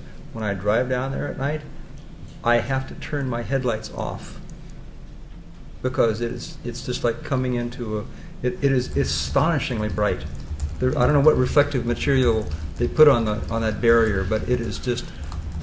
That's the new federal retroreflectivity standard. Wow. Yeah. Yeah. Well, you don't want to see it coming at you. I'm telling. I literally have to turn my headlights off because it and turn it onto parking lights to be able to come down that street. It's so bright. It's just astonishing. I haven't seen that, but the thing that I always watch for, and I'm sure the guys have got it, but when you put 4 or 5 of those in a row, I like them to be lined up. Are they lined up? Oh, they look beautiful. Perfect. Yeah, they are so symmetrical. No, they did a very good job lining them up. Thank you, Lynn. Yeah, it's like strig lights, coming at you when you're driving down there. It'll keep you from driving off the road, though, right? Oh yeah, you don't come You'll closer. get dirty. Secondly, I noticed as I was coming out of the Pioneer Center's parking lot, down that alley between that lot and the church there, between Atkinson Church, coming down there, there's 2 enormous holes just at the juncture of the alley and that'd be Adams, right? And I don't know how. I don't know who's. We'll make a note. I guess that's the city's jurisdiction, but it seemed to me it's not just a little. They're not just 2 little holes. There are 2 very large holes. It's in the asphalt. It's in the asphalt, right at that junction between the alley and Adams. Secondly, is that there were a couple of things on that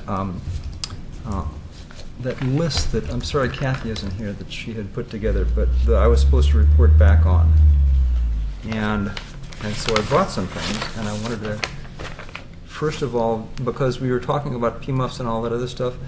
At the Clackamas County Business Alliance board meeting in March, they had a presentation from Clackamas County Transportation, and they were talking about their road maintenance and funding. And when I mentioned this at the last meeting, I was asked to give contact information and so on. So from those minutes, they say Barbara Cartmill, who is now acting director for the Clackamas County Department of Transportation Development, Mike Besner, Transportation Engineering Manager, and Commission Chair John Ludlow updated the board on Clackamas County road maintenance and funding issues. County is investing effort in various avenues of public outreach through the education, surveys, and discussion. Clackamas County includes 806 miles of city roads, 1,400 miles of county-owned roads, 220 miles of state-owned roads. The federal and state funding for these roads does not keep up with the local mixed needs. To date, the average Clackamas County driver pays only $4.25 per vehicle each month towards maintenance of county-owned roads. The county and cities need adequate and ongoing funding to maintain and repair existing, blah, blah, blah. But, and I think what C4 had come up with was a vehicle registration fee. Wasn't that their? Yes. Wasn't That was their their final? preferred. I their believe that was their preferred solution. Anyway, the county gave a very informative description about county roads, and I would certainly recommend that we contact them and ask them if they would give us that presentation if this committee would like to see that. I think that it's pretty important how that interface between the city and the county. And we, although we're just city, we really can't ignore that the county access and what they're planning on doing. Plus, if they institute a county-wide vehicle registration fee, that could impact us as well. So I'll leave this with you. The second thing that I was asked to get back on was Metro's, this is the other committee I'm on now, PERC, the Public Engagement Review Committee. And one of their flagship products now is called the Public Engagement Guide, Final Adoption Draft. This guide is for community members who want to engage with Metro staff seeking best practices and federal agencies verifying compliance. And this is the only copy that I have of it, and I've been told that it's online, available online as well, but it has best practices for engaging the public, and they talk specifically about transportation projects. So I would loan this to you if you promise to get it back to me. You gave me a copy already. You gave me a copy at another public meeting. What I gave you at that meeting was what Washington County had developed based on this. So this is the original one, but if you think you've got enough on the other one, that's okay. I just wanted you to be aware that there has been a lot of time and money spent in developing a sort of a best practices guide for public engagement as to when to do it, how to do it, how to get a message across. And I think it's really valuable information. You want to take a peek at that? Sure. Okay. Anything else? Nope, that's all I have. Thank you. Okay, I guess this fell under communications. I guess. Oh, sorry. Pardon? Yep. Okay. That was a good segue. Okay. Ashland wins the most improved bike city. Anybody? You got anything about it? Well, I can share a little bit about that. There was an article in OPB that someone had forwarded to me. Ashland wins the most improved bike city. It's a very short article, but it's an award that is given out by the League of American Bicyclists. As you recall, I went with Travel Oregon to do bicycle lobbying in Washington D.C. back in, was it April? And that our national lobby for cycling is the American League of the League of American Bicyclists, which was started back in like the late 1800s. 1880. So they evidently they have a criteria that they apply and to various cities that are working to become bicycle friendly. And I thought it was interesting, and so I sent it to John and said, wouldn't it be neat if Oregon City could win this next year? But I have a call in to Scott, who's the national director. And we've been playing phone tag for the last couple of weeks. Obviously, he's a very busy person, and but I wanted to ask him specifically what is the benefit to municipalities, and how many municipalities are actual members, and so on and so forth, and just get some statistics that I can report back to you. But I think it's something that might be good for us to explore, and provide us some criteria to go by and. We need another award, so maybe we need another award.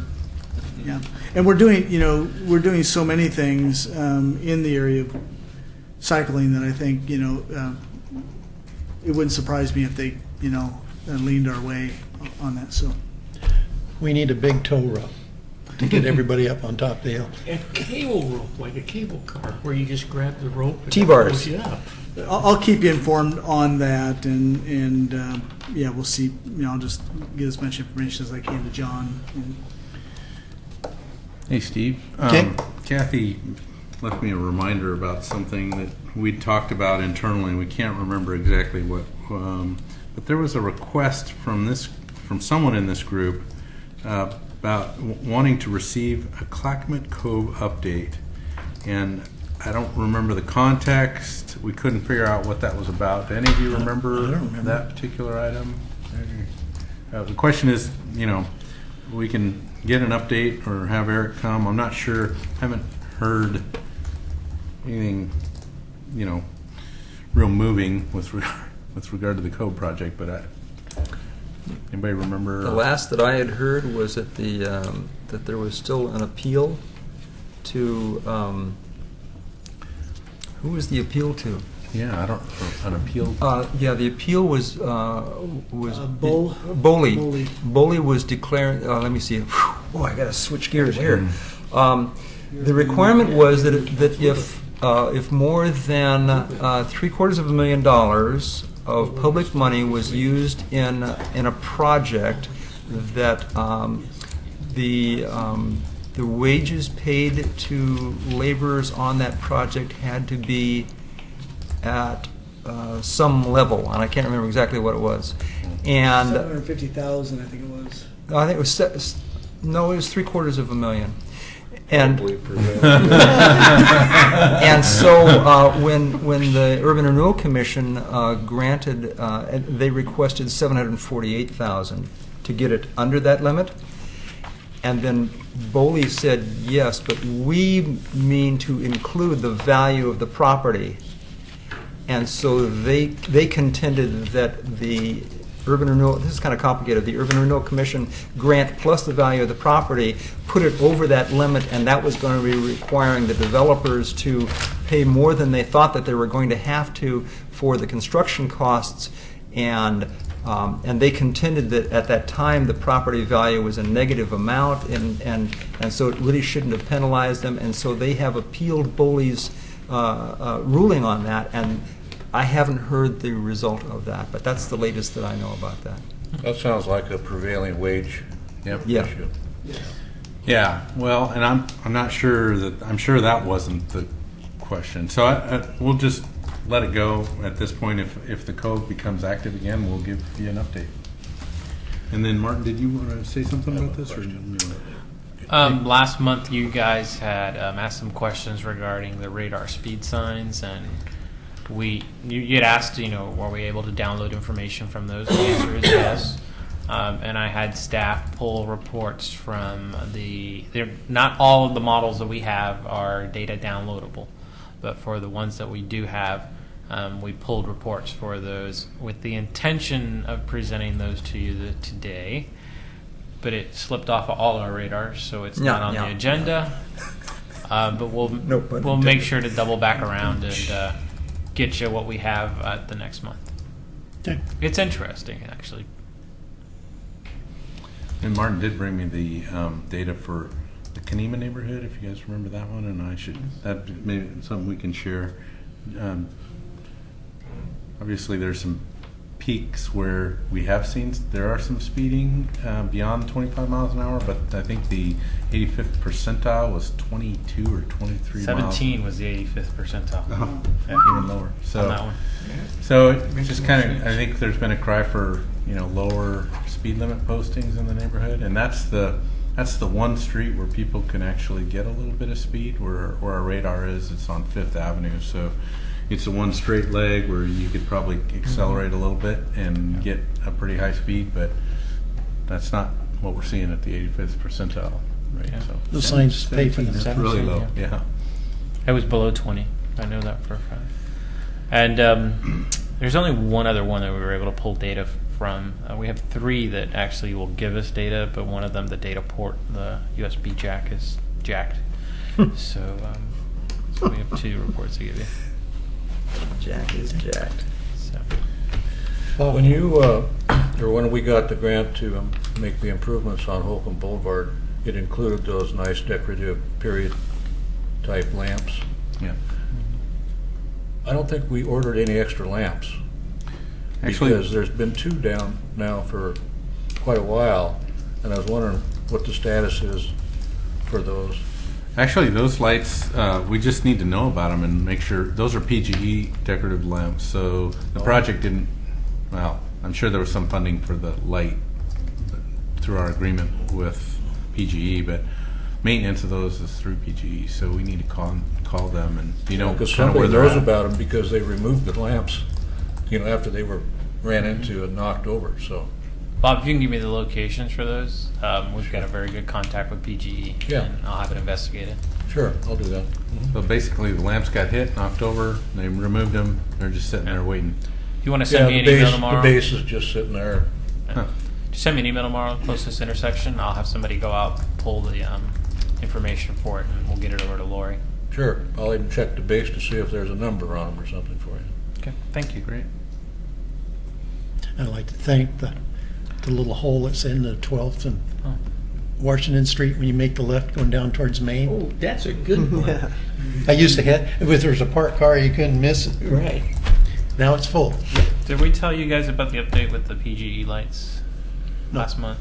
All right, we were the second community in the entire state to have our Cobra head lights converted over to LED, and it was a huge savings for us in terms of our annual costs associated with electrical. Plus, they're a lot more environmentally friendly, and they're more sustainable in the long term. So we're now the third community in the state overall where we're switching over what are referred to as the shoebox style. You'll find those mainly in residential communities. And we're getting those switched over right now. And with both of these projects, we get a nice rebate back from the state for making the environmental conversion.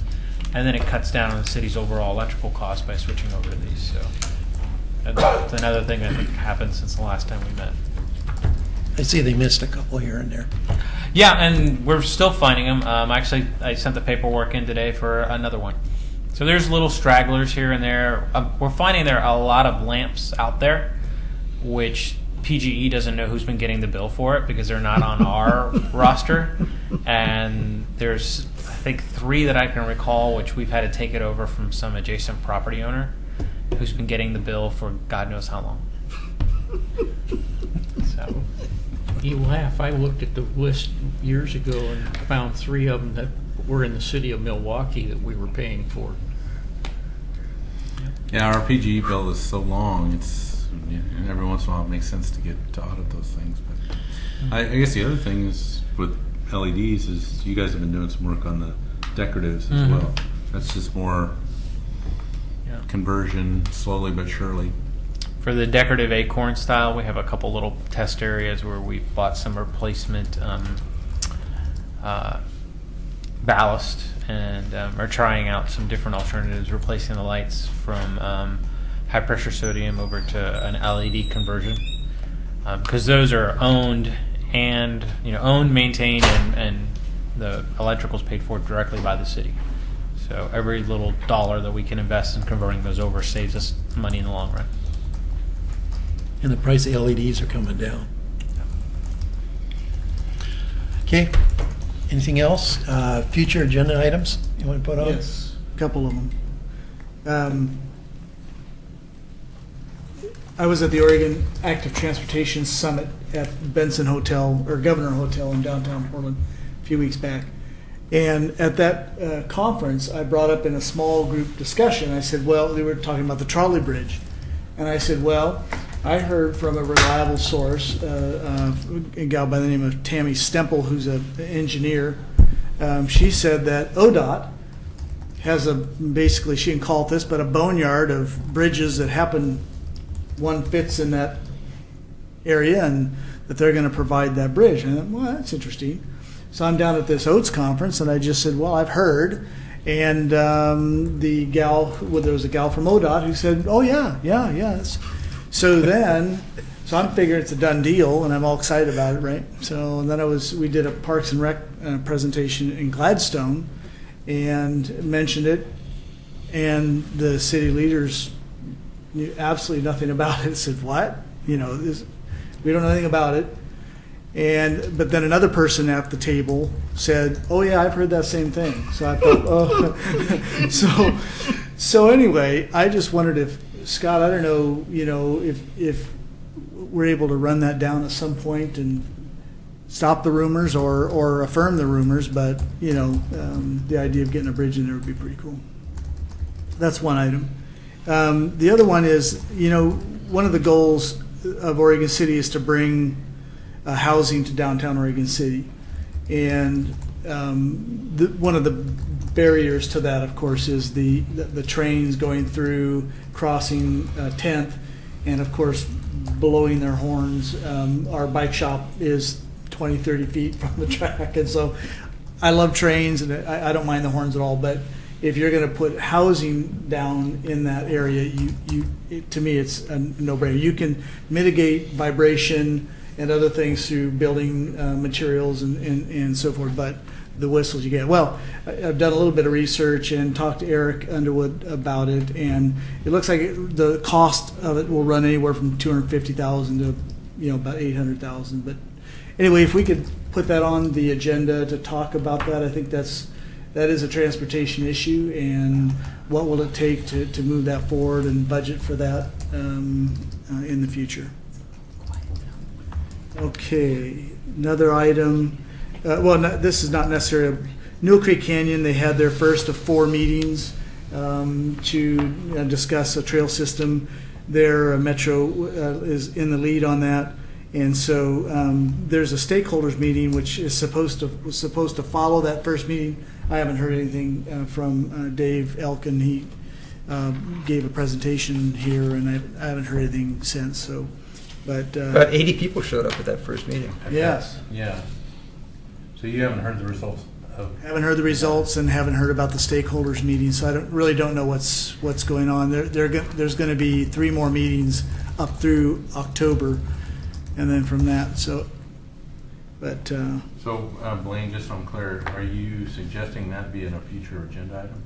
I think it could be just that we keep our thumb or finger in the pie on that, and part of that project is inside the canyon is just is the trail system, which is more recreational, but we need to keep our eye on the east side of the highway and creating some kind of a commuter path that would connect down in the Abernathy area to the Clackamas Community College area. So. That would be most there are regional plans and other plans that have that as a multi-use path, 10 feet wide, paved and so forth. And so, but I think we need to keep our eye on that. That would create some great connectivity with Myers Road getting fixed and Leland. What do we call that? The South End Court? No. Lewis Not Corridor. South End. Yeah, the Lewis Corridor. The road from my house. The other thing is I'm really thankful, John, that you're taking the lead on the SR, the Safe Routes to School, and I'd like to put that on. Maybe someone here, and I'd be willing to do it. That I think our committee could play a role in that, and I just think that's going to be a great thing for our city. Yeah, I think, if you remember, the Lions kind of was willing to be a partner on that, and I think, Bob, you kind of volunteered to sit with the school district, and I don't know if the PTA has been, or whatever they're called, PTO. So anyway, it does seem like that's coming together. Martin's been giving updates on that to me anyway, but maybe we can put that on an agenda for a future agenda item. Yeah, as I mentioned earlier, we've been working with Gaffney Lane. Just because we have a project that we would really like to do out there, and we think that getting the program spun up there first and then expanding to the other schools will be a good kind of proof of life project for us. I'll be attending that conference too. So you're going to that? Are you going to that? So I'm going to be gone. I'm taking a little time down, but I've got Kevin Hanks, our street supervisor. Okay. He's going to be attending, as well as the president for the school PTO. So the city's paid for her to attend the conference as well. It's a minor $30 registration fee. Right. So we're going to get them involved. We've been working with the school, so they've started incentivizing for the kids to walk and ride their bikes to school. It's actually a really cool little little charms that the kids can put on bracelets, and they get one every day that they walk to school, or every day that they ride their bike to school. And if you walk, you get this little stickman charm, and if you ride your bike, you get a stickman riding a bike, and the kids are really receptive to it. So that's the first part. The other big component they have to start working on, and that was my discussion with them on Friday, is it's great to start doing these things, but you have to write your plan. And you have to put it down, because you've got a PTO president right now that is gung-ho, but her kids are going to grow up, and someone else is going to come in behind her, and we want to make sure that this doesn't die on the vine when the one person who's really spearheading it decides, now I move up to middle school. So, but yeah, I'll be happy to talk to you guys about it. If you like, we could try and arrange for a representative to the state, from the state, to come in and talk to you guys about it. I think they can probably give you greater insight into the program than I can. I tell you, once it catches fire, and I was sharing with they had a big contingent down there at the Safe Routes to School, and said, John and I have been throwing matches at, it feels like we've been throwing matches at wet wood. So it's really exciting to see Gaffney Lane taking this on and really charged up about it. Well, the other thing, and I think when we start seeing other partners coming to the table and saying, listen, this is everything we're trying to do, this is everything we want to do, and really showing us that they are making an effort in that direction, we find mechanisms within Public Works for when little things come around, like a crosswalk that helps students that are getting to that school, that we say, hey, this is an appropriate fit, and it fits with the plan that we have for that entire corridor. Just like we did tonight with these people. Yeah, exactly. I think that's a good response. I really do. Yep.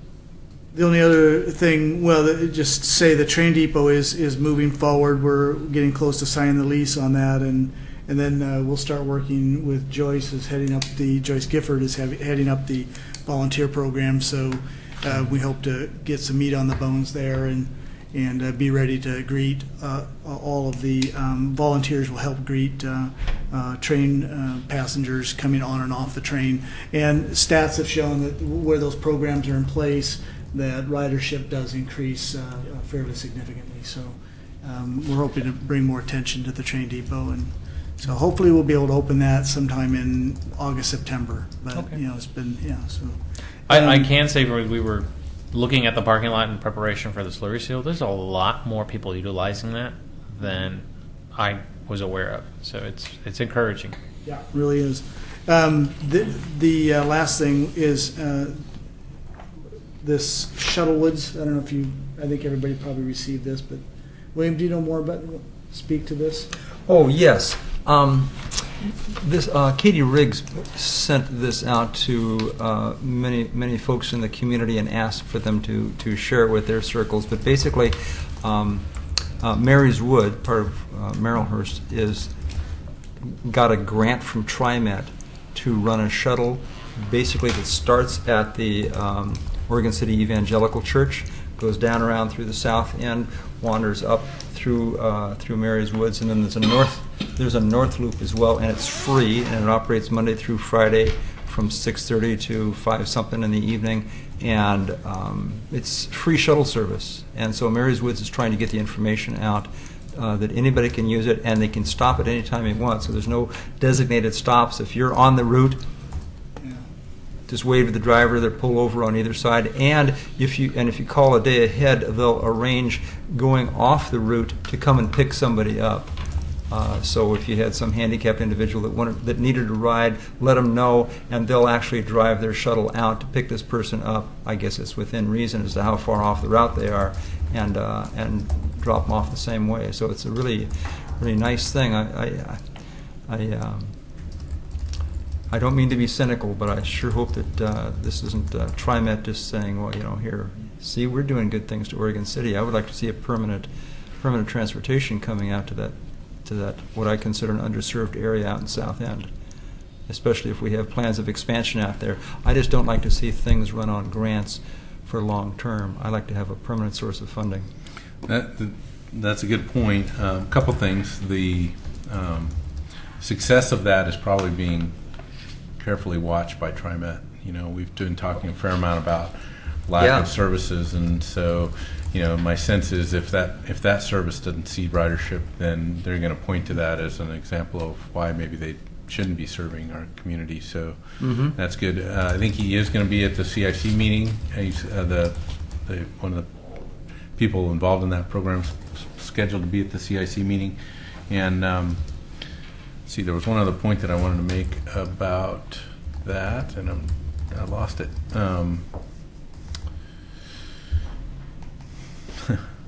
Well, it'll come back to me when the meeting's over. Which will be soon. We got parties starting. What's that? Is there any more to add to the agenda? Let's adjourn.